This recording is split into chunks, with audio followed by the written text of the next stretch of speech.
Welcome to Turmeric and Tequila with your host, Kristen Olson. Questioning a better way, one gracefully disruptive conversation at a time.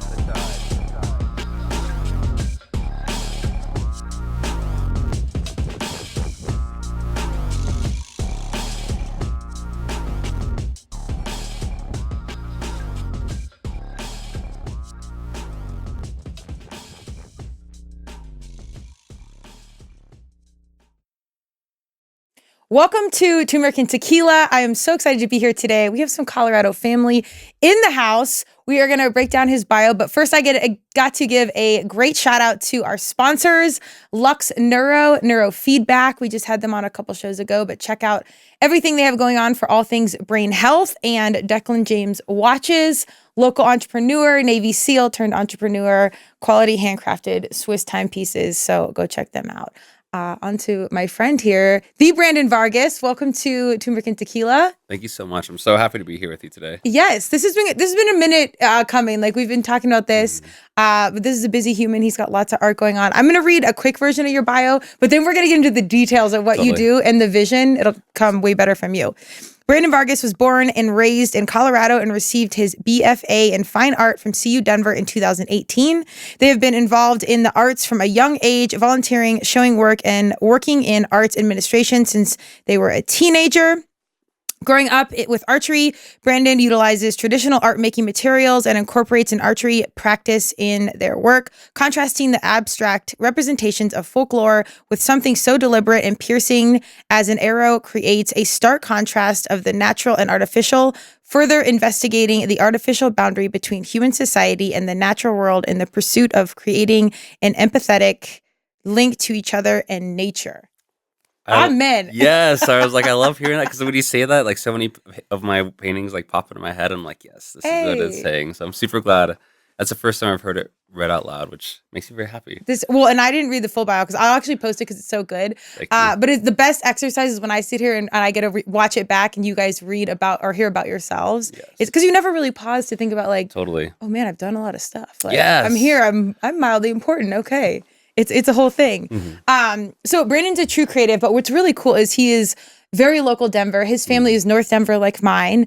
And North Denver is notoriously Hispanic and Italian. And my family was Italian side, and his family was the Hispanic side. So it's cool to bring it full circle and have us on a united creative front. I know. It's always nice. And it's so lovely always to chat with folks who are from Colorado and just hear about where people grew up, their experience in Denver, like everyone's perspective on how much the city has changed in the past 15 years. We talked about that so much when we first chatted, and it's so much fun to hear about, but also so crazy too. Yeah, it's been a wild. In the past 5 years, I think I've been in Highlands. I live in my great grandmother's house, so family's been up there forever. But I've been up there, I think, 13 or 14 years, and the past 5-6 years, it's like a different place. Which I'm here for the growth, and there's some things I miss, some of like our original businesses. Totally. But in our first conversation, we'll kick off here. We talked about how you had someone coming out of town saying, Denver has no culture, and us locals are like, damn. I mean, it does. It's just it takes a minute to like pinpoint it and see what's going on. What was your response to that? That one was tough because like this guy, I had met out in the Rhino Art Park, which is sort of outside the gallery, Alto Gallery, where my studio is in, and he was just a real estate developer who came from California and was working to sell land that his dad has bought.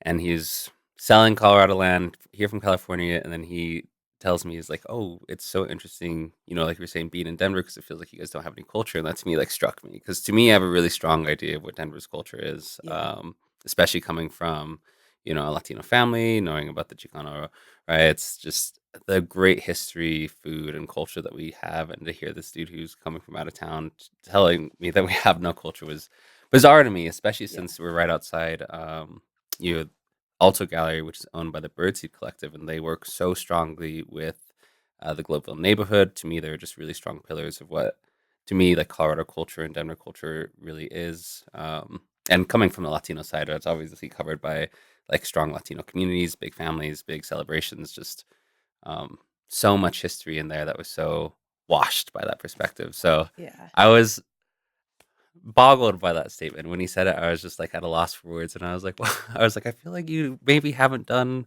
a whole lot of research. Like, like even the Rhino neighborhood has such a rich history. Yeah.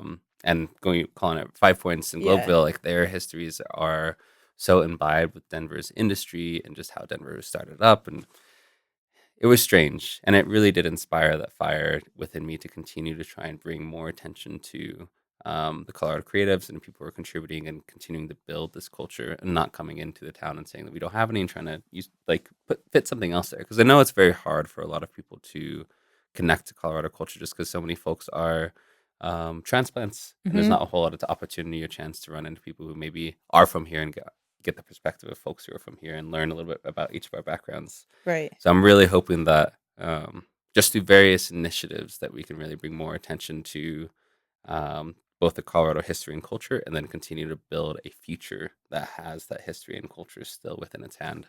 Like something I'm very excited for this later this year. I'm working with the Center for Visual Arts down in Santa Fe on a Latino panel for Latino Heritage Month, Okay. where we have 3 different generations of Latino artists coming to talk how the Latino or Chicano personality and identity played into each of the practices and what their experience was like being a Latino in Denver in the 1980s versus the 60s, and how those riots played into their practice and identity, and how it forms the current contemporary idea of what it means to be a Chicano in today's society.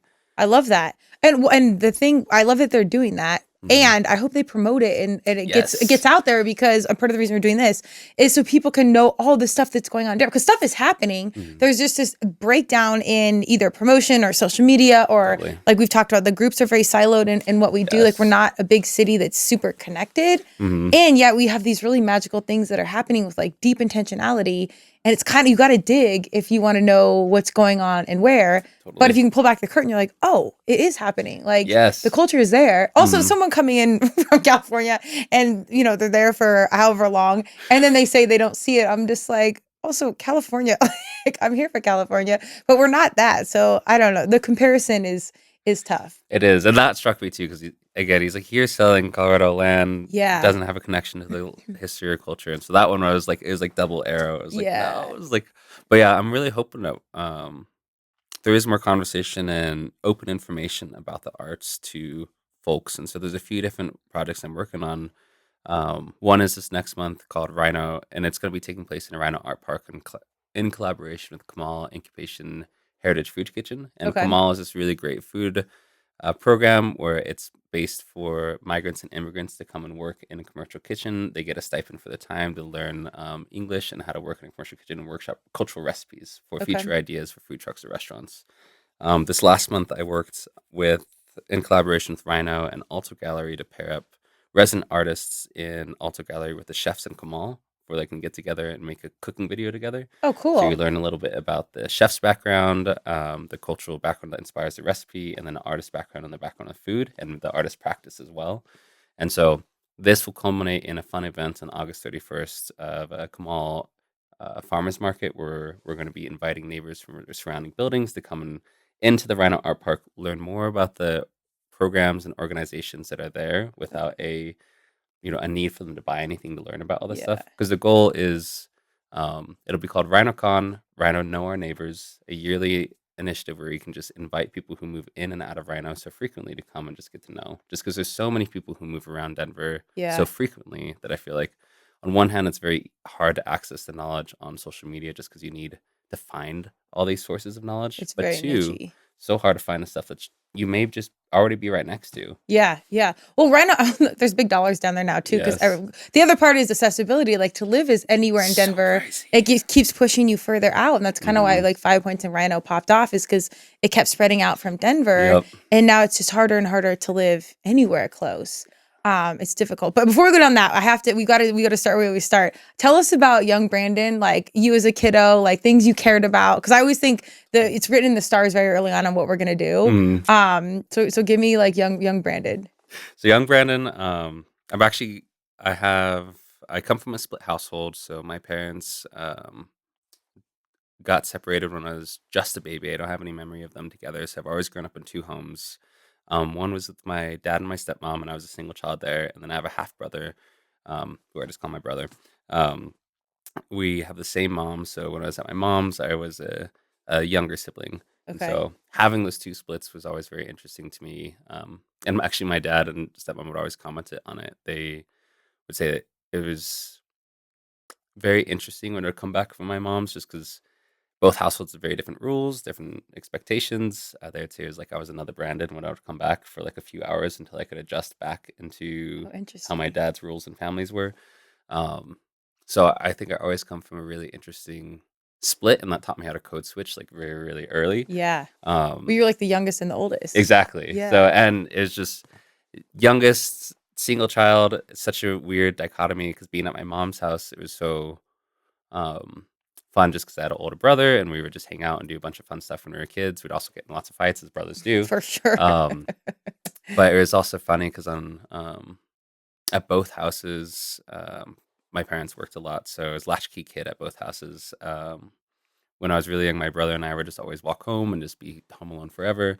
Mhm. At least until my mom would come home until like the evenings, but we'd occupy ourselves, do a bunch of things where we could fill our time. Same thing at my dad's house, where I'd often be home by myself, and just try and figure out how to fill that time. And they Yeah. were very purposeful in making sure that I had something to do and spend my time on. So from my early points, I would either have to make a drawing a day to show that I was productive throughout the day when nobody was home, or they would buy me math books that I would have to fill out. Oh, And so cool. I was like, Okay. between those two choices, I would much rather draw.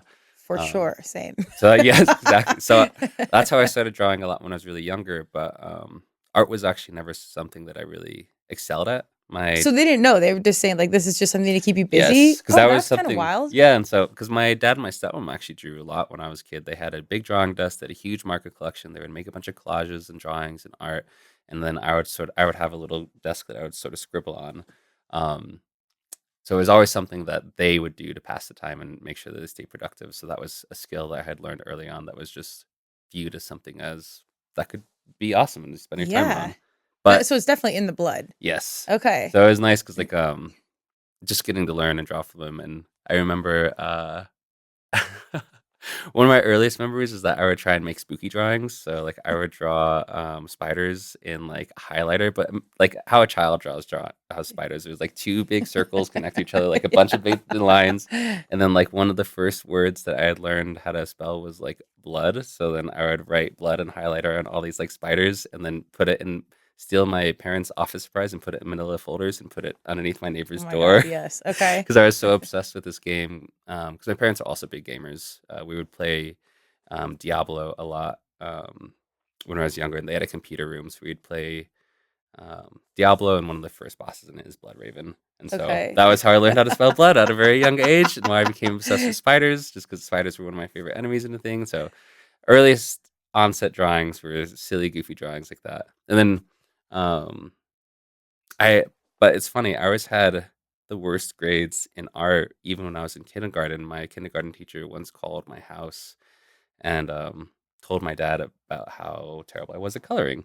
And so I remember being in my Don't they just let you color? How can they tell That's you? what I was I remember we used to do like clay and stuff, but we never got. Mhm. It was like if you completed the project, it's not like your project sucks. Like I Yes. don't know. I was I mean, I hope not to the kids. I Gosh, know. I think about that all the time and I'm like, what kind of you got to kindergarten call that teacher teacher now and be like, look who's laughing. I know, I really so I think about that, like, because I just remember being in my dad's kitchen, and it was like a bright red kitchen, and tiny. So his big hand like lands on my shoulder, and he's like, "Son, why is your teacher calling me and telling me that you're not able to color with any lines?"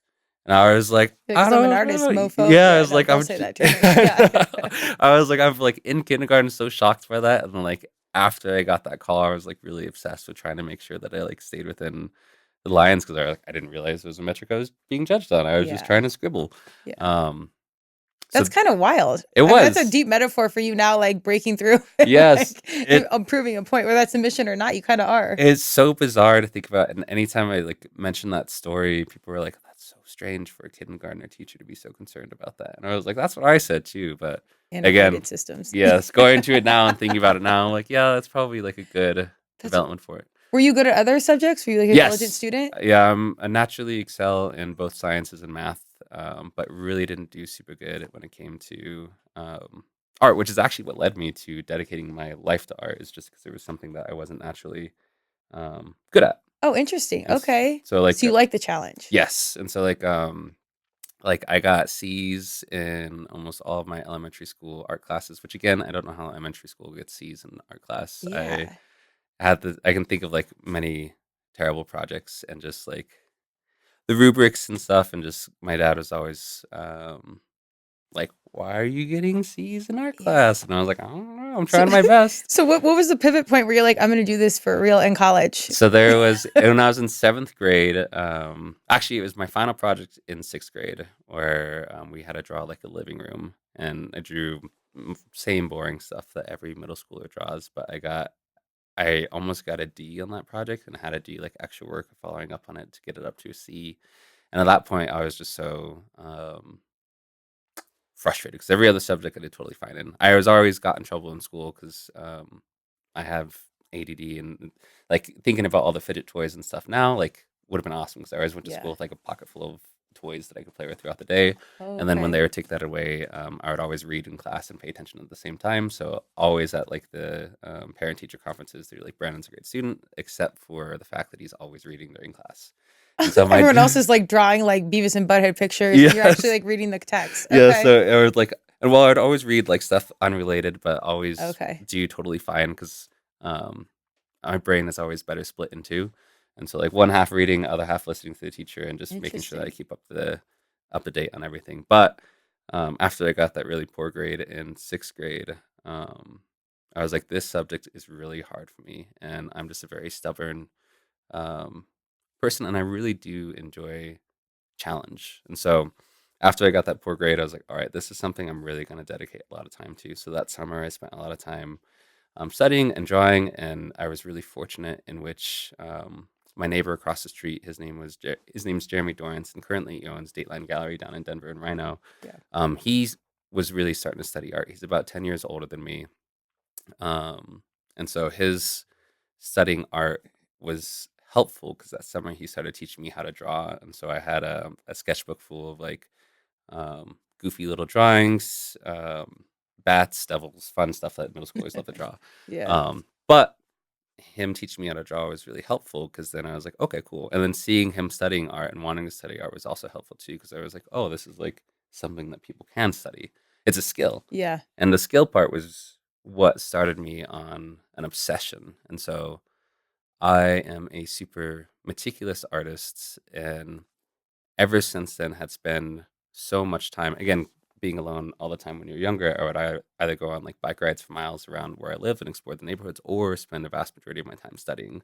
And so I would study anatomy or techniques or paintings, really practice in sketching stuff that I saw, and really worked very, very hard on that skill. And so I always think that differentiation is super important because a lot of the times I think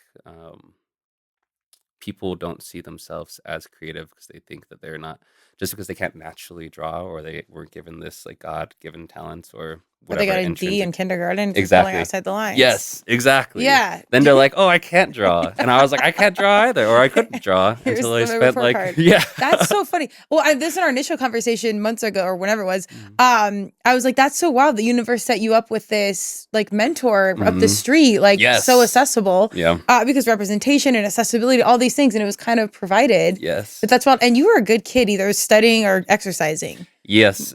We were not that good at kids growing up. I feel like we were like fighting or terrorizing the neighbor. I don't know, not being productive.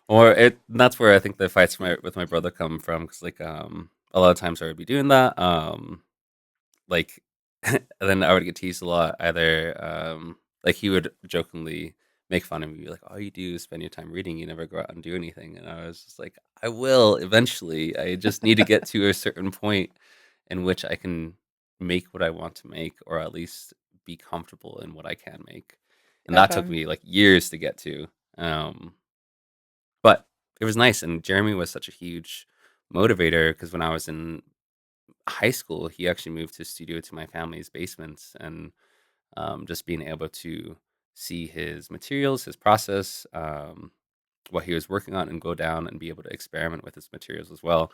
Sorry for using up all your gesso when I was in high school, but it made me laugh because like he's in college, and now I know how expensive art I was materials gonna are, say but all didn't of it. know Yeah, that when yeah. I was in high school. So used up his entire can. And one time he came back and he was pissed. He was like, "Where's my gesso?" And I was like, "Oh, the white stuff. I used that as paint." Okay, so was your family excited that you were leaning into the art world? uh, no, my mom was supportive just because like she knew how much time I would spend and saw how much I would study. Like I had at the time that I was in high school and really decided and let them know that I had decided to study arts. I had this huge collection of books that I had worked to buy, a ton of materials that I had either bought myself or shoplifted because I couldn't afford it. And that Is what one it was is. hard. Yes, exactly. It was like one of those early artist I love that you're skills. stealing like nice books that are not like Marlboros and like big Yes. league chew gum or something like. It was so. I lived within walking distance of a Barnes and Noble, and I would walk there almost every day in the summertime. And it was funny because I'd have to cross through a golf course and just climb the fence and run through, like try and like cover my head so that way Right. golf balls didn't To hit get me. art books. I love it. So Yes, it's in the soul. Okay. it is. It cracked me up. But like, so she was supportive. My dad and stepmom were a bit unsure, and Mhm. so like they. I remember actually once my stepmom was like, "You sure you don't want to do like architecture or like something Yeah. like Well, they that want you could something do stable like." and safe, I'm sure. Exactly. And like again, I always excelled at like sciences and math, and so she's like, "You could do math and what you're naturally good at in combination with, this thing that you might want to do." And I was like, "Yeah, I don't know if I necessarily want to do that." So I actually did strike a compromise. So I hear you that you don't necessarily like the idea of studying fine arts. I was really interested in illustration and still am interested in illustration. I love comics, love animation, I love everything about the illustrative arts. Though I find myself personally gravitating towards fine art. Mhm. When I was going to school, I was like, all right, I'll study illustration. This is a job that exists and is constant commission. I can work with large businesses for. It's not like I'm just going to be a fine artist who's working out of my studio and trying to sell my own work, etc. And that made them a little bit more um, comfortable to the idea. And so that's what I originally started out in studying. You should have Uh, gone into sales because that was perfect. Like you Thank laid you. it out there. You're like, Yeah. we're gonna break this down. Let's talk it out. I'm gonna meet you halfway. Yes. Like that's pretty solid for a young human. Thank you. I know I'm proud of that myself too. Like I was really trying to bank on the idea of just trying to make something as solid because my stepmom comes from a finance background, and Okay. so um, finance was always something that was really big piece for her. My dad growing up actually managed the Chipotle down on like 16th and Market, Oh and yeah. so Okay. Chipotle's like OG yes, Colorado. Like it out yes, in the original and DU is still rocking. yeah. And it's obviously changed now, but Hmm. okay. That was probably one of the first Chipotle's ever. Yes, and so it was nice too because like that's what actually taught me how to use the bus system. Because when I was like 13, I would come down to Denver all the time by myself on the bus just to go and hang out with him at the restaurant, and like Okay. I would clean the tables, I would sweep all the floors, I would help prepare stuff in the back. So like if you were, at Chipotle on Market Street during that time, you probably saw a very tall teenager doing a lot of the work, and that was me. And it made me laugh because one time Steve Ells, like founder of the company, was in there like shooting a commercial, and Oh obviously I'm wow. like under the working age, but just there to help out my dad. So like I'm like in the back making the sour cream, and my whisk is like hitting the bowl. And Steve Ells comes back and he's like, "Yo, can you tell the new guy to be quiet?" And I like try and hide my face. I'm like, "No, don't look at me. I'm like 13, That's 14." It was like so hilarious. obviously young. But that's what got me a lot down in there. And so he's always been very also focused on jobs that could, make a living, and Yeah. wasn't quite sure on that pathway. So when I was trying to convince them and tell them a little bit more about what I wanted to do, originally I'd wanted to go to Savannah College of Art and Design. And I got a lot of scholarships to go there too. It was like they Oh would cool. cover like almost 3/4 of what the tuition was, which was a lot of money. It was like 50 grand every year I got in Okay. Yeah, art scholarships. schools are never inexpensive. No, and Ever. it's Art, fashion, anything creative. yes, Yeah. and it boggles my mind too, because like I would have if I would have gone there, I still would have left with like 80 grand in debt because I didn't have any, funds to help me go to school. Right.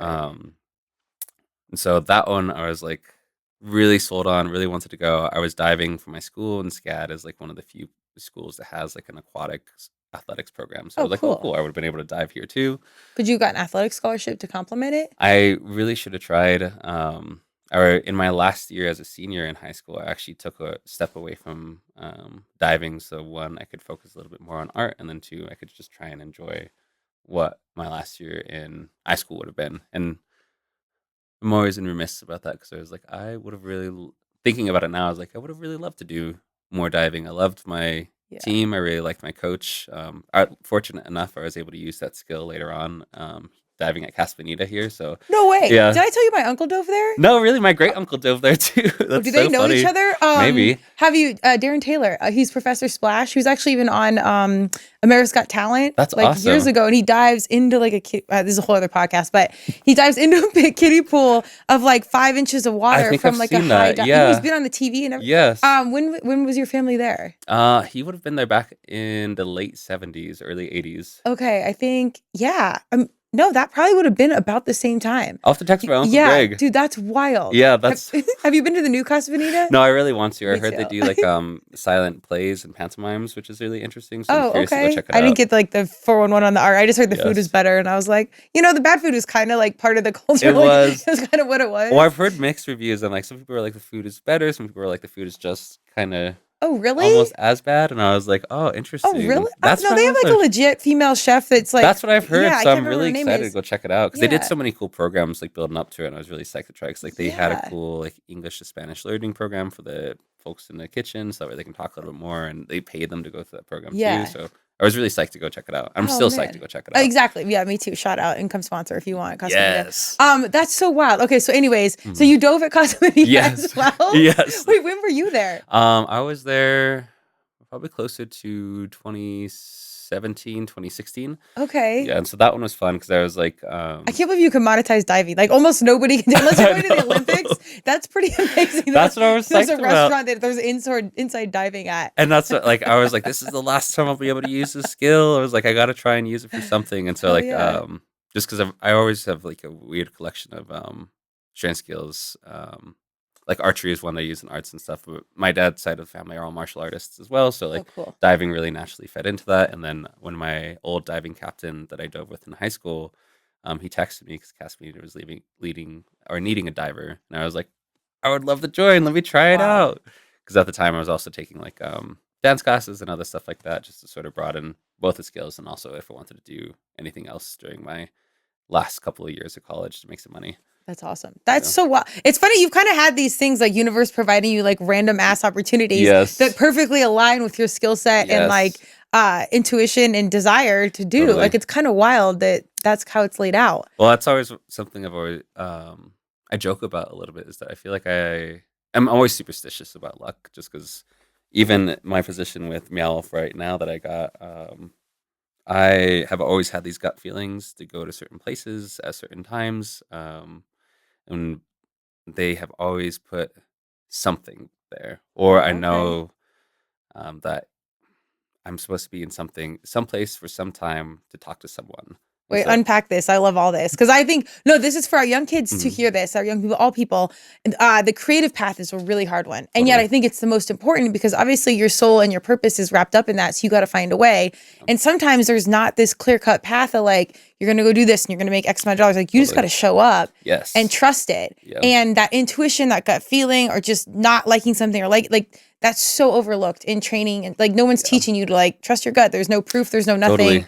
It's you just got to trust yourself. But like unpack that, like, because I think that's way deeper than what you're saying. So like and I think that's so true. Like when I go do talks to colleges and I'm trying to talk to students about how to build a sustainable arts practice, so much of it is involved with like going out and being in places. And that is so derived from my own experience of that feeling. Like one of the first instances that I can think of was when I was in high school. I was painting in my basement, working on just a random project.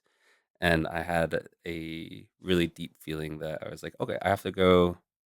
Don't know why. I was like, I have to go to this place to get food at this time. And I left and I went and I So it's ran. like clear. You're getting like clear timelines and stuff. Yes. So, Wow. It- Okay. and it's bizarre because it feels like my gut is leading me. So like I will like Yeah. walk with my like stomach. It feels like my gut is like walking me to places. And so I went to that place and went to that restaurant. And sure enough, I got there right as soon as a couple of my other friends got there. And I snuck in behind them. And they were in the line and they were talking about like how busy Chipotle was. And funny enough, it was a Chipotle near my house. But I snuck in behind them and was like, oh yeah, it's so busy here. And it scared the shit out of both of them because they were like turned around and were like, holy shit, when did you get here? And I was just like, I just Cool guy. yeah, I ran into, and it's funny because that person, his name is Johnny Domenico, and I'm still really good friends with him now. And I work. He's the executive director for this art nonprofit called Lacera Collective now. Okay. And so I serve on the board, and I'll be meeting with him actually later today. And so, always been really good friends with him. Always think it's funny that one of those gut feelings made it so I could have lunch with him Yeah. again on that day. That's so wild. It is. And then for my position with Meow Wolf, I was doing something very similar, painting at home. And I had this gut feeling that I had to go to Red Line at this very specific time. And so I got ready, went, and was walking around by myself just because tend to go to a lot of places just by myself in general. And so at that one, um, I had ran into an old friend and teacher, Annie Geimer, who was a lovely and amazing arts administrator in Denver. But I ran into her as she was chatting with another friend, David Moak, about finding her replacement for Meowth. And so I see them talking, and I come up and say hi. And then she's like, "Oh my God, David and I were just talking about trying to find someone who would replace me, and you might be the perfect one." And I was like, I would love to, because currently I'm just working on a solo show for this gallery, and I don't really have my next contract lined up. Like, I'd love to throw my name in the hat and be considered. And that's a huge opportunity. It Meow is. Wolf, if you don't know, you can better explain this than me, but it's a standing, living art situation that stays there, and it's legit artists, and like they're not everywhere, are they? No, we have 5 so far. We just announced a new one for LA, but we have one. It started out in New Mexico. The second one was Vegas, and then Convergence Station, and then which is Convergence Station is here in Denver, and then we have one in Grapevine, Houston. The newest one will be Dallas, Texas, which is finishing later this year, and then we just announced our one in LA. Okay, and how do you explain what it is? Like an art experience? Yeah, I would say it's like an immersive art experience, because for each meal that you go into, there's a lot of local artists whose work goes in there. Like here in Denver, we have over 112 collaborating artists that are local artists here. So when you walk through our space, you're actually seeing these full room installations of an artist's work and vision being brought out to excessive fidelity. Like Okay. one of my favorite installations is Salon by Kyle Singer, and Kyle is a local artist here in Denver. This room that he's made is a sort of like bright pink neon salon for aliens to check out and change love their it. work. He identifies as like an artist who works a lot with trash or makes trash beautiful. So he takes a bunch of like recycled materials and turns them into new pieces. And I love this installation a lot because it's really inspired by him growing up. His mom was worked in the salon, so you'd always see these women come into his mom's work and become beautified. He also always wanted to drink that like bright blue fluid that's on every hairdresser's desk that like cleans the combs. 'Cause he's like, I wonder if it gives me superpowers. And I was like, Looks yeah, I like a totally melted identify with Slurpee. that. Yeah. So like that's the type of work that you'll see when you go into Meow Wolf. It's just local artist work, full immersion, and then there's a sort of underlying narrative that connects everything together. So for Convergence Station, it's about collecting these memories that were lost when convergence happens. And so convergence is about these worlds sort of all getting swirled together and joining a single world together. And so we have 4 different worlds, all different artists, installations in there that sort of correspond to the different worlds and installations and their own inspiration behind the pieces too. You explained that way better than I did. That was It's always put some glitter hard. on it. Yeah. No, that's good. Well, and I don't know if I told you, I think I did. The way I met you, I was walking my dogs, and a woman I used to train with at CrossFit, which so many of my connections come through the gym, which is funny because it's like when you're not trying. Totally. And we were walking dogs in my neighborhood in Highlands, and she's like, "Hey," and I'm like, "Oh my gosh, Mariah." And she's like, "I'm like, what are you doing? Where are you training?" And I'm like, "I'm still doing the podcast." She's like, "Okay." And I'm like, "I'm really focused on creatives." I don't know how that came out because I had no idea she worked for Meow Wolf. And she's like, "Oh, I work for Meow Wolf. Like, is there anyone there you connect with?" I'm like, "You tell me." Absolutely. And she's like, "I think I got the human for you." And I was like, "Oh, perfect." So it was like totally random. It was, and yeah. then we connected and started talking. So yeah, it just universe speaks. That's awesome. Yeah, it really Yeah. does. And I Yeah. feel like so much of those like serendipity is something I think is yeah. super powerful for every creative's life, just because if you're not open to serendipity, you'll never be able to experience or find like those weird connections, like meeting your friend on the sidewalk that you haven't connected to for a little bit, or like me running into people into the gallery. Yeah. So I feel like as like a creative medium itself, serendipity is just so importance to how each of us should try and be open to opportunities and stuff the Well, universe just throws at us. letting go. Like it's so we're Yes. not taught to let go. Everything Yeah. is like plan your life. What are you Totally. gonna do? You know, Yeah. whatever. Like it's so hard to just let it be. And I was the kid that I didn't like fundamentally comprehend in my mind why people are doing what they were told to be doing. Not Totally. I wasn't a rebel. Like I was kind of a rule follower and I was focused on playing lacrosse. I had goals, but I didn't like I remember being in second grade and we were writing on the wall, what's your favorite food? And I thought it was not a dumb exercise. I was also kind of uninterested in general. And like, I don't need to Yeah. learn this and whatever. And I was like, throw up or something, which I hate throw up now. And I hate even saying it, but I said like, I was such a I weird love that. kid just to That's so like, funny. just to be the most. And my teacher, I remember being like, what? Like, what a weirdo. Yeah. But like, even early on, I was like, I don't get why you're doing what Yeah. everyone's telling you. So to fit Yeah. in was always like this weird thing to me, but you're so taught to color within the lines Totally. and condition. And then as you get older, you're like, dude, you got to let all that go and Yes. really have faith, whatever God, universe, Madonna you believe. It will provide if you're on Yeah. path. And if you can listen to your gut and your intuition, which is a practice, like Yes. that's pretty good that you can be that way. But that will streamline process. I so agree. How'd you get good at that? Like, how did you know? Or Uh, was it just there and like you just were?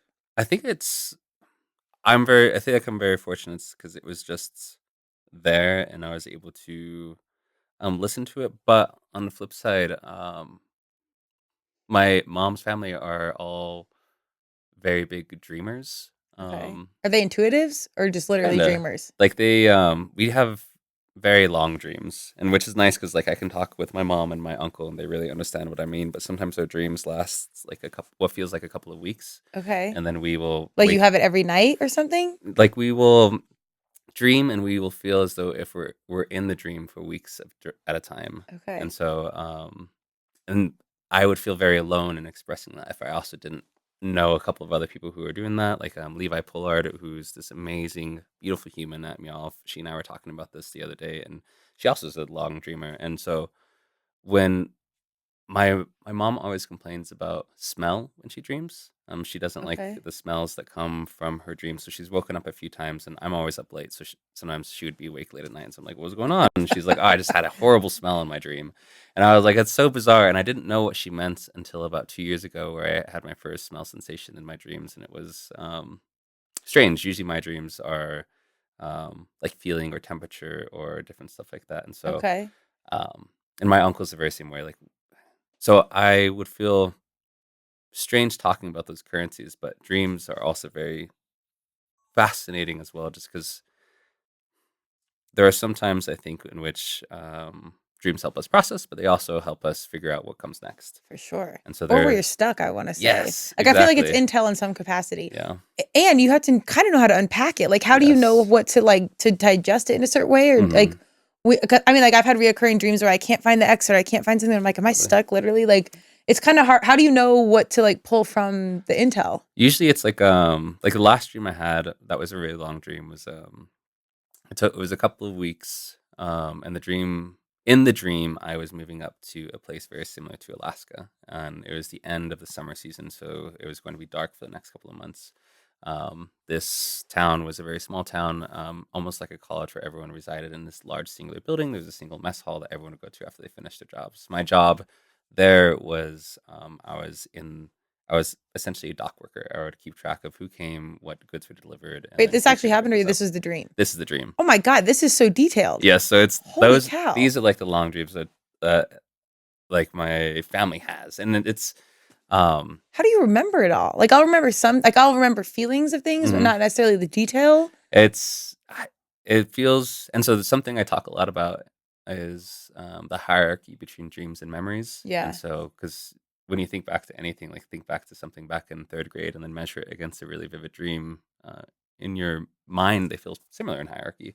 Um, you can poke holes through your memories just as easily as you do through dreams. Okay. And so through like that dream was just so intense. And my greatest regret with all these dreams is that I will meet people who I really enjoy.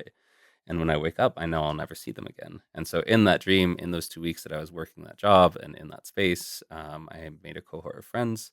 Um, the time that I had woke up, I had just finished my shift. I was not a big fan of my manager on the docks because he just wouldn't really do anything and would always send me out into the cold to like pick up everything and do everything out. Um, And so I was complaining about my day and talking to my friends and just in mid conversation with them. And then I woke up. Okay. And then I was so sad because it was like, now I'll never see these people again. And I will never interact or finish my conversation. And I've always had dreams like that ever since I was little. And whenever I have dreams like that and I miss people who I had met in dreams or am so sad about it, it gives me a deep welling feeling inside. And that sort of internal intuition almost hits that same sort of core within me. So when I Okay. have those feelings of luck, it hits that very similar sense of a dream memory. And so Okay.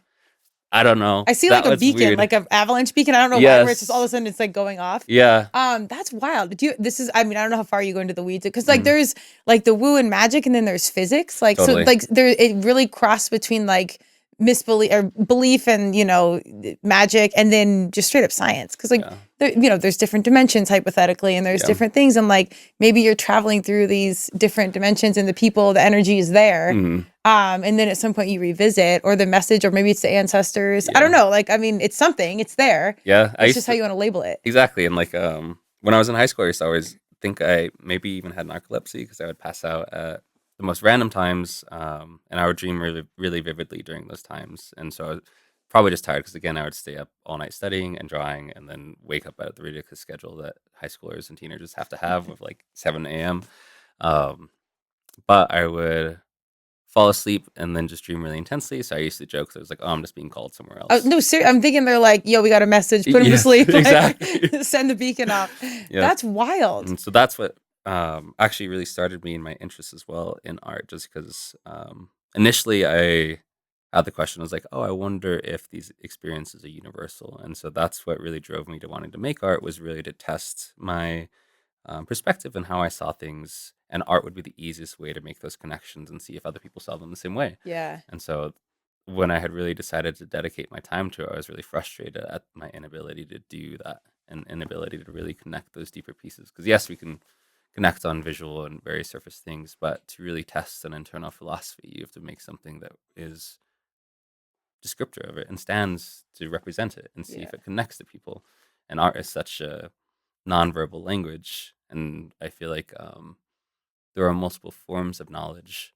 Some knowledge can't be put into words. It's things that we know intuitively, and we can try to name it and try and vocalize it, but it oftentimes diminishes it or is not the exact descriptor of what we're trying to converse. But art can be. Yeah. Art can be Art, closer music, to that. food, Exactly. everything's like a unifying agent. Yes. And the animals, Yes. everything moves and survives and gets Yeah. along without talking. Humans make it complicated. Totally. And yeah, that is the way we communicate. Like it's a Mhm. necessary complication Mhm. in our existence. I would also say too, and this is like good intel for emerging artists, like you got to find your community and like the Totally. people that are seeking and speaking, however verbal or nonverbal, that language, because I think that's also a major like point of fostering your flow, your energy. Like you need people that are like-minded Yes. and can meet you on that level. Yeah. And that's not always like an easy thing to find. But I also think that's intel of like if you're in a room and like no one's speaking your language, whether it's body language or art or whatever,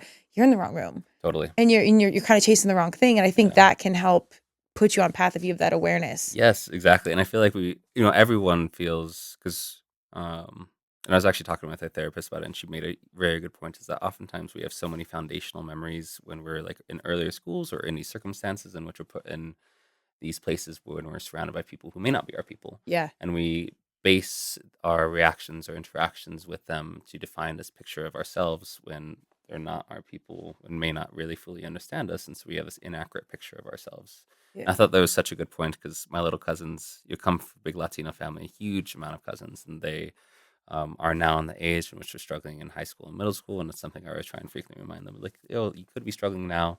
Chances are you're just surrounded by people who also get just off aren't your phone. people. Yes, Yeah. totally. No, Please what stop is- being on your get iPad. off your social media because those definitely aren't your people. Those are real Yes. people. I mean, there are some upsides of social media, which we talked about. Yes. But for the most part, they're in a totally different jungle that we grew up Totally. in Yes. because they have this whole like digital dynamic that we have to unpack. I couldn't imagine how awful it would be. To be Yeah. teenager Well, and right now. especially if you were like a literal, like physical visual artist, Yeah. it's the antonym to like what you're Totally. doing and speaking and living. Yes. It's the opposite. But I think, I mean, if you're in the backlogs and you have Yeah. the hierarchy of whatever's coming through, like I think Totally. it's good that you're in their world. Yeah, and I don't know, the community aspect of that too is so important because even just trying to tell them of like trying to get out and find people is so very similar to how I try and tell like emerging artists to try and go out and find people because Hmm. like really is just about dreams and gut feelings and everything aside. So much of trying to find your community is just being out there and Got to being show up. open to it, yeah, Yeah. and just releasing that release Yep. of it because like you were saying earlier, you find like sometimes the best connections when you're not even expecting it or looking for it. Totally. Mm. Totally. Well, and I think too, also on the business side, a lot like I've been trying to get to more creative. So I'm like, tell me about the art shows, Mhm. tell me this. And, I looked like an athlete at an art show because, it's not my natural flow, but like you got to get in the mix and show up. And Yes. also, I think it's really important that, in a business day and age, people are coming to buy your land and buy Totally. this and monetize it because you're from California, where there are actually good people that Yeah. but there's a mistrust there because of where our society's at. So I Totally. think you need to show up to prove like, no, I actually really do care. I'm genuinely here for Yes. the art Yeah. and free PBR, and we're gonna, understand this world Hmm. and then try and but I just think the power of showing up is massive. It is. And then letting go of what's gonna happen. Maybe it's a bad experience, but maybe it's a bad experience for a reason. So Totally. then it's not, this isn't my zone. Yeah. But now you know. Exactly. And that's like always when I'm talking to younger people and artists who are getting into emerging stuff, my the number one thing that I say to them comes from my inspiration of just being a practicing artist and going to school myself. Because when I was going to school, I had tried so hard to motivate a lot of my classmates to come to shows with me, to come out and just be out in a community, and I couldn't grab any of them. Yeah. And so, of the 19 people that started out in my illustration course, only 14 graduated, and of those 14, I can only think of 5 others who still currently practice art. And so Wow. that is like literally down to almost a fourth of the people who had, spent years of their life trying to study it and still working on it and doing stuff like that. And so, when I'm talking in colleges and trying to tell students getting out, I always try and point out is like your chances of finding your next opportunity skyrocket when you're just going out and about and just being Yeah. in the spaces versus when you're just chilling at home and playing video games. Because like Yeah. I love playing video games, I love being at home, I really do. But you really do also have to make that time to go out and be in those spaces and just be open to chatting with people. Absolutely. Or just, showing up to stuff. I Hmm. think people, because at points, even being an entrepreneur, being a podcaster, everyone has a Hmm. podcast, like you hear these things, it is really hard to monetize Hmm. the passion, especially when it's something really unique and Totally. thriving or coming to, or it's emerging. Like it's really, really hard. And I think Yeah. that's where the faith comes in, whatever Yeah. you believe, God, universe, Madonna, traditional faith or whatever. And then the ability to like show up and really do the work. Yeah. Like you really got to be willing to do the hard part, do the other side. Totally. And while it looks hard, living miserable in a job where you're not supposed to be is 1,000 times worse. Yes. And then you get handcuffed into that paycheck, and then Yeah. you get, husband, wife, kids, or whatever, these Mhm. liabilities, and you kind of get stuck in a situation. Yeah. And I think that's where our mental health issue comes through. So So agree. it is really hard to make that decision early on. Yeah. What do you think kept you in the game? Like for anyone listening, and because I'm sure there were hard days where you're like, Totally. is this going to work? Like, am I going to get paid for Yeah. this? What was in you that's like, I'm not giving up? Like, why am I going to stay in this? Honestly, I always joke that like every artist is and every creative who really strives to make their dream or inspiration come to life is so motivated. One, partially just to prove to themselves they can do it, but two, partially so that they can prove to everyone else as well. And that is a really powerful motivation that keeps going. I think mostly now it is about one, proving to myself that I can continue really going because I feel I'm at a comfortable point where I've like, okay, now I've done stuff where I don't have to strive for any sort of external validation. I can really try and focus on myself and building a sense of community and helping other people get there. So I think those motivations change as you get older, but I also think that spite is such a huge motivator, whether it's spite to yourself, spite Yeah. to other folks you grew up with, etc. Absolutely. A little bit Mhm. of a chip on the shoulder. I don't think is the Exactly. worst thing. And I like for our everybody, but particularly our young people, to hear that like you can be both things. You can be all Totally. things. Like you don't have to, be either or Mhm. whatever. The individuality of who Yes. you are as a human is so awesome. And if you Yeah. can find those angles, just lean into it. Opportunity does Yeah. come. Yes. You And know. I think that's such a huge important, like the natural things that you're good at are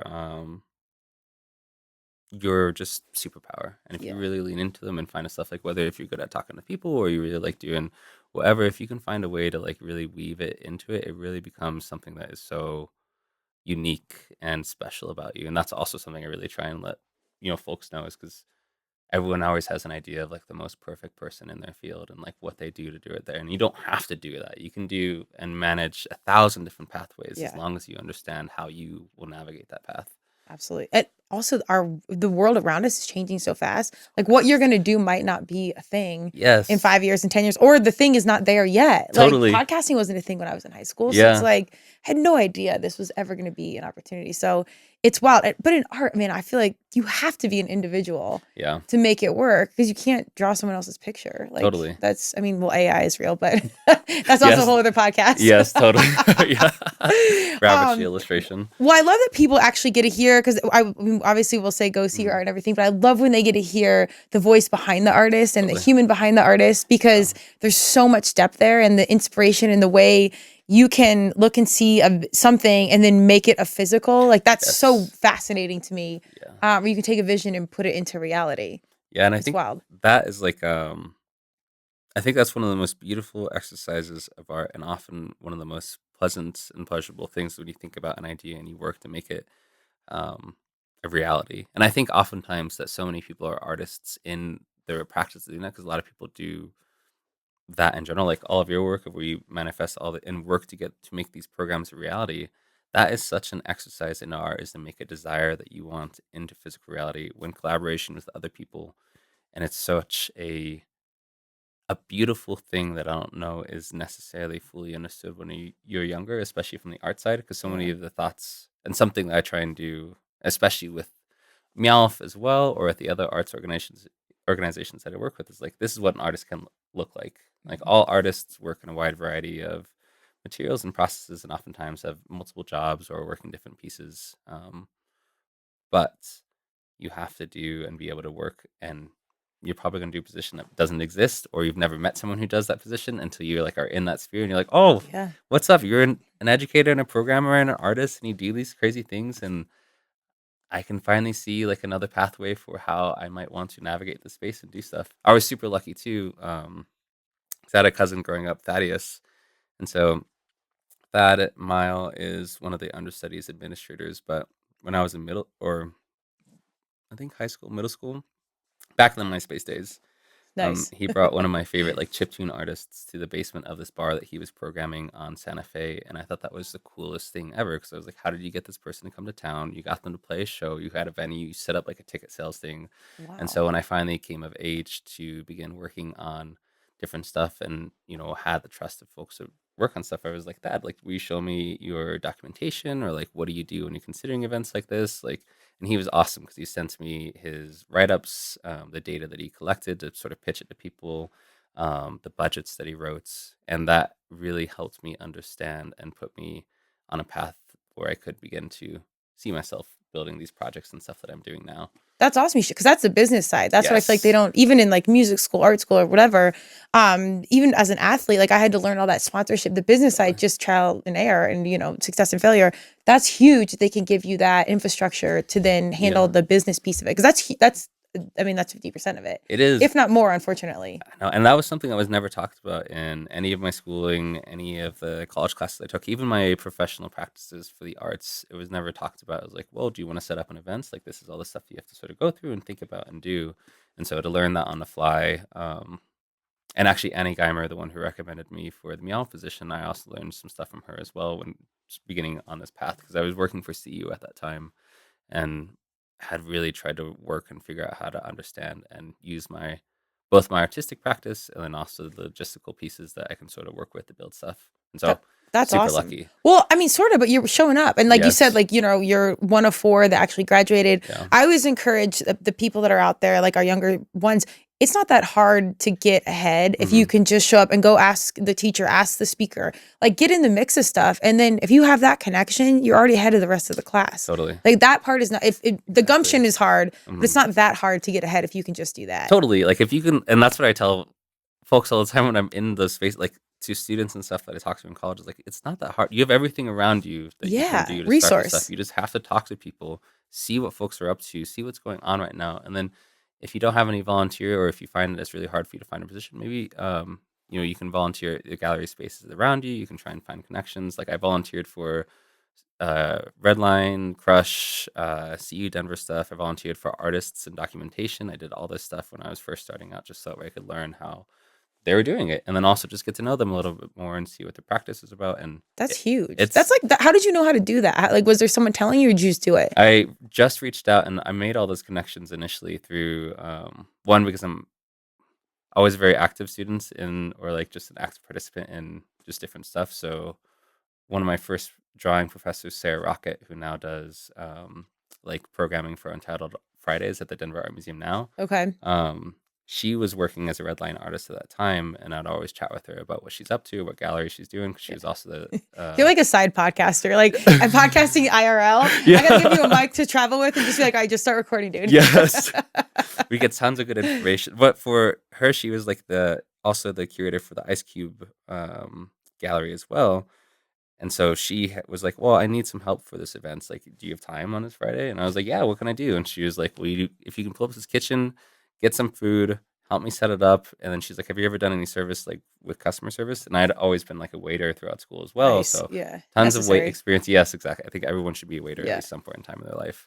And so her project was all about providing a dine-in experience for people who are experiencing houselessness, so they can Okay. experience just this very normal, casual experience that all of us get to have, but perhaps they haven't been able to experience for a little bit. And it was free of cost. They just pull up. We would serve them as if they were a normal customer at any awesome. restaurants, providing high restaurant tier experience. So I was able to use my server experience in an art capacity. And that's always one of the things, like, to me, art has always been the study of everything. And to incorporate all of your life experiences into whatever you're able to do, and being willing to reach into everything that you have in the function of art will open up so many doors, because then Yeah. you stop thinking about it as just being paint on canvas or whatever. If art becomes the study of everything, then everything is free game to make into art. So is art imitating life, or is light imitating art? That's always a What do great we do? question. What do we do Yes. here? I was like, it's always so fascinating to think about that, because like I always wonder. I think it's back and forth. I think so too. Yeah. That we gotta consult higher order and Right. be like, yo, what's up? How's the flow? You Don't get fall asleep inspiration right from now us. as We you get get a message. inspiration. I know, right? I have a million more questions. You're such a fascinating, interesting human, but usually the common through line with most of my guests, actually all of them, is living a life of service and finding a way to give back through your Totally. purpose, your passion. It's really cool. So tell the world, where can we find you? Where are you at? What's coming up? Like, give us the details. Awesome. So you can find me currently at my studio residency through Redline Gallery here in Denver at the Rhino Art Park and Alto Gallery. I do work for Meow Wolf as the artist liaison for here in Colorado. I work with all artists who want to work with artists who work with Meow Wolf in Colorado and Denver. I also do work and serve on the board for two arts nonprofits. One is called the Lacera Collective. I definitely check them out. We have great ceramics for sale. The whole goal of that organization is to support ceramicists and sculpture artists who are sort of mid-career, and then also offer a very accessible and equitable price for people to bring home an art piece to the house. Because Oh, cool. sometimes people, may not have a unique piece made by an artist in their home, and we want to make that very accessible for folks to buy maybe their first handmade artist piece and bring it home. Cool. And it's intimidating. Like, you Yes. don't know. Like, I It went is. in even to the shows. I'm like, this is so cool, but I don't know how to act. I mean, I've seen Sex in Totally. the City where they're like getting drunk at like Samantha's show or whatever. But like, I'm like, I don't know what to do. So I love that you're doing that, because it's wildly welcoming. Every human I ran Totally. into is so awesome. Yeah, and I think we're really lucky here in Denver, and just because every person you meet at a gallery, you're going to meet them at 10 other galleries. The community is fairly small, where folks are always spreading resources, opportunities, materials, and insights. Like, I always try and make sure that my proposals, like, if any artist comes up to me, want to see an example of a proposal I've sent in for a previous project, always share that. That's If they awesome. want to see how I make a budget, totally happy to share it. Or sketches or anything like that. I love that about the community. And so another organization, the second nonprofit I serve on the board for, is called Denver Digitality. And we are one of the few organizations that support artists that work with digital or emerging media to create video works or time-based works. And so we're one of the few groups in Denver that really focus on that. But we're also, made of artists ourselves, and really try and focus on providing resources and materials to artists and spread awareness and support these artists that work with time-based media, which doesn't have a whole lot of support. Like the NEA just put out a report maybe about 2 or 3 years ago at this point, talking about how digital artists actually have the least amount of opportunities than other artists, just because there's not many places that Oh, sell or interesting. show the work. Okay. And just because it's, it's hard to show a digital artist's work. But really focus on trying to make sure that, one, we work with artists to provide materials, resources, and just that people can come and learn about the art for free. And then we're really branching out and changing our goal this next couple of years as we branch a little bit more into education and accessibility, possibly for rural populations, as we reach out to a little bit outside of just the Denver metro area. And so I think something that has always grown a little bit more to me is that Thad, my cousin who taught me how to administer early on, his motivation to sort of get into business was to make more opportunities for kids that look like us. Yeah. And I really take that very seriously and think about very equitable and accessible ways in which we can bring art to people, and not necessarily bring art to people to show them like, hey, this is how art should look. Right. But show them art is like, hey, this is how art can look. Yeah. Your art will probably look different. You have different sensibilities and different processes. You've lived different life. If art is a study of life, then your art will really look different than mine will. And that's totally okay. There's no like distinct way that it should be, really. Well, you are the influencer walking in it. Like sometimes our kids just need to see not even the whole laid out process, which we'd want our young selves to know, but like what our young selves have listens, I don't know. But if you see someone that looks like you doing it, I mean, basic representation is huge, especially though in the creative space, because it is so hard to do it. And then if you can pass along these like business tools, but really just walk in it, I think most of my humans don't want to be called an influencer, but you really are. And you're in so many communities. If you're hands on so much, people are really watching and seeing, and like the littlest things they pick up on. So I think walking in it and just doing what you're doing is almost more important than all the other intentional angles of like sharing it, which is, but like just being in it, I think is just so impactful. I agree. And I'm very proud. I've been happy to hear a couple of times in which people have decided to fit art more into their lives after just chatting or working with me a little bit. Like there's this librarian who is in the library next to me named LJ, and they just let me know that recently they're going to spend more time of their stuff working a little bit on art, just from chatting with me and the artists. And I love how that inspiration spark changes and grows, because they were telling me a little bit about what they want to draw, and it's just this interesting vision. I haven't stopped thinking about it since they told me about it, and I was like, yes, like you should bring that to life. Like I'm so excited to see it. It's going to be so different than anything I've ever experienced, and I'm just thrilled for it. Dude, that's so mutually beneficial, like that energy exchange, like, because you get to like, oh shit, this matters. Like, I'm out here and like, this is working. Like, that's kind of, you built something from nothing, literally. Totally. So that's cool. All right, go check out Brandon. I could ask him a million more questions, as you could probably guess. But please, you have like shows and updates, and he was kind enough to give me the breakdown on like galleries, who to know, who to follow, which is awesome, because the Denver Colorado art scene is thriving. I mean, it's really awesome. And I can't wait to see some of these projects. And I love that you straddle the world between art and then on the corporate side and business in Meow Wolf, because that business bridge is so critical. So follow this human, go check him out and see what they have going on. Yes. And if you want to DM me on Instagram, just let me know. One of my favorite things to do is just spread information about what galleries to go to and check out if you want to get more familiar with the local Denver art scene. A great example is someone emailed me this last week asking about like different galleries to go, and I sent the same thing. It was like, these are different galleries you can check out. Here's the stuff that's going on in the Denver art scene. These are just different opportunities if you're an artist, or next actionable steps. So I always like making sure that people have the next steps of what they might want to do, no matter where they are in their community. So please reach out, say hi. Accessible. That's huge. That's awesome. Well, please join us. Check out our sponsors. Check out all the things that are going on in art. Be sure to like and subscribe wherever you get your podcasts. Turmeric and Tequila will be on YouTube and all the channels. So thank you for joining us.